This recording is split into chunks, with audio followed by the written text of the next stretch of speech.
உங்க கொடியை இறக்கி இங்க ஓட்டு போட மாட்டாங்கன்னு சொல்றாங்க. ஏன் இங்க அம்பேத்கர் சிலை இன்னைக்கு திறக்கும் போது திமுகவுக்கும் விசிகாவுக்கும் எவ்வளவு மோதல் இருந்துச்சு? திமுகவோட நிர்வாகிகள் விசிகாவை மனதார ஏத்துக்கிட்டாங்களா? அவங்களுக்குள்ள எவ்வளவு போட்டி நடந்துச்சு?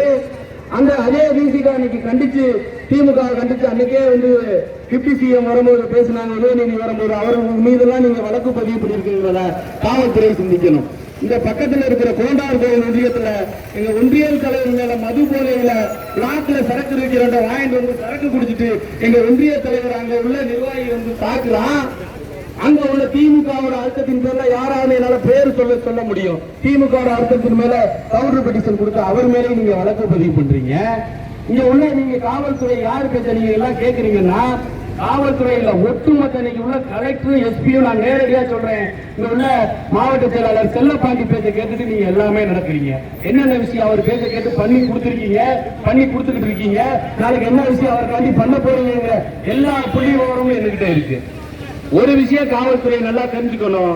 எல்லாரும் முன்னாள் பேசின மண்டல் தலைவர் சொன்னாரு, நாங்க நாளைக்கு ஆட்சி அதிகாரத்துக்கு வந்துட்டு உங்களை எல்லாம் பாத்துக்கிறேன்னு சொன்னாரு. அந்த கருத்துல நான் மாறுபடுறேன்.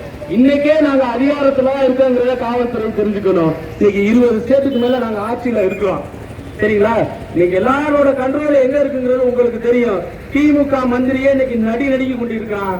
இன்னைக்கு ஒரு நல்ல வலுவான கூட்டணி அமைஞ்சிருச்சு. அடுத்து நாங்க என்ன பண்ண போறாங்க? மோடிஜி 23ஆம் தேதி தமிழகத்துக்கு 4 பேருக்கு வந்துட்டு போறாரு. அதுக்கப்புறம் பாருங்க திமுக இங்க என்ன நடக்குது, எத்தனை மந்திரி இன்னைக்கு வீட்டை விட்டு பயந்துட்டு வெளியில வராம இருக்க போறான்னு மட்டும் நீங்க காவல்துறை தெரிஞ்சுக்கணும். அதனால பாரதிய ஜனதா கட்சியை நீங்க வந்துட்டு காவல்துறை ஏதோ எளிதா இவங்க பாஜக காரங்களை நம்ம ஈஸியா பதில் சொல்லி அனுப்பிடலாங்கிற எண்ணத்தை நீங்க தயவு செய்து விடணும். இவ்வளவு தீவிரம் காட்டுற காவல்துறை சரி எங்களோட நிர்வாகி தவறுதலா பேசிட்டாங்க, நீங்க வழக்கு பதிவு பண்ணிருக்கீங்க, ரைட்டு. அதே மாதிரி எல்லாத்துக்கும் நீங்க பொதுவா நடக்கணும். இன்னைக்கு உயர்நீதிமன்றம் சொல்லுது திருப்பரங்குன்றத்துல விலக்கு ஏற்றலாம்னு சொல்லி உயர்நீதிமன்றம் ஆணை கொடுக்குது. அதை செயல்படுத்துச்சுன்னா இந்த காவல்துறை செயல்படுத்தினாங்களா? விலக்கு ஏற்றாம இருக்கிறதுக்கு என்ன வழியோ அத்தனையும் நீங்க செஞ்சீங்க. அதை நீங்க தடுக்க மாட்டீங்க. ஏன்னா எங்களோட இந்து மதத்தை ஒவ்வொரு தலைவர்களும் இழிவுபடுத்தி பேசுறாங்க. அவங்க மேலெல்லாம் நீங்க வழக்கு எதுவுமே பயன்படுத்துறது இல்ல. எங்களோட மாநில தலைவர் மரியாதைக்குரிய அண்ணன் நயினார் நாகேந்திரன் ஒரு மீட்டிங்ல ஒரு காவல்துறை அதிகாரி கை கொடுத்துட்டு வணக்கம் வச்சுட்டு வராங்க. அந்த காவல்துறை அதிகாரிய சஸ்பெண்ட் பண்றாங்க. ஏன் சஸ்பெண்ட் பண்றீங்க? இதே போன வாரம் இந்த புதுக்கோட்டை மாவட்டத்தில் வரும்போது வைகோவை சந்தித்து வாழ்த்து தெரிவிச்சாரு ஒரு காவல் ஆய்வாளர். அவங்களை நீங்க சஸ்பெண்ட் பண்ணிருக்கீங்களா? வைகோ என்ன நாட்டினுடைய அமைச்சரா இல்ல நாட்டினுடைய முதலமைச்சரா? நீங்க தொடர்ந்து இந்த மாதிரி நீங்க காவல்துறை நடந்துட்டு இருக்குது. இது உங்க மேல உள்ள நம்பிக்கையை மக்களுக்கு நிச்சயம் கெடுத்துடும். ஒண்ணு சொல்லுகிறேன்,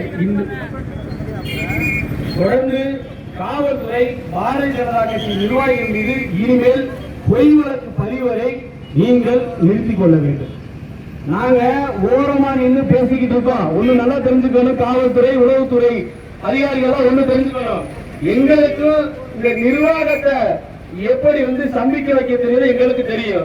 இங்க நிக்கிற அத்தனை பேரை நாங்க இங்க இருந்து மறியல் பண்றதுக்கு எங்களுக்கு ஒரு நிமிஷம் போதும். நீங்க என்ன பண்ணாலும் பாரதிய ஜனதா கட்சிக்காரங்களை ஒண்ணுமே நீங்க பண்ண முடியாது. இங்க மறியல் பண்ண சொல்லுவோம்.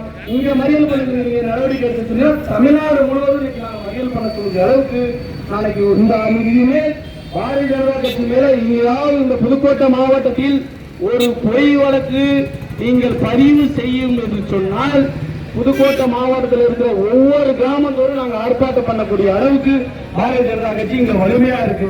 சமீபத்தில் நடந்த கூட்டத்தை நீங்க பார்த்திருப்பீங்க. புதுக்கோட்டையில அமித்ஷாஜி வந்தப்ப எவ்வளவு கூட்டம் இன்னைக்கு தன்னெழுச்சியா இன்னைக்கு புதுக்கோட்டை மாவட்டத்திலிருந்து வந்தாங்கிறது உங்களுக்கு தெரியும், நாங்க சொல்ல வேண்டியதில்லை.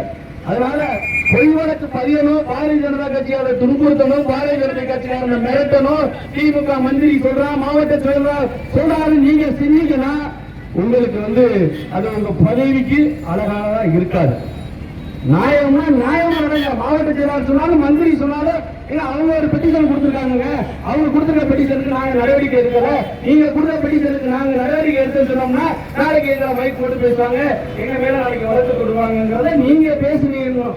நிச்சயம் நீங்க அப்படி பேசுனீங்கன்னா உங்களுக்கு பாரதிய ஜனதா கட்சி நிச்சயமா எனக்கு உறுதுணையா இருக்கணும்.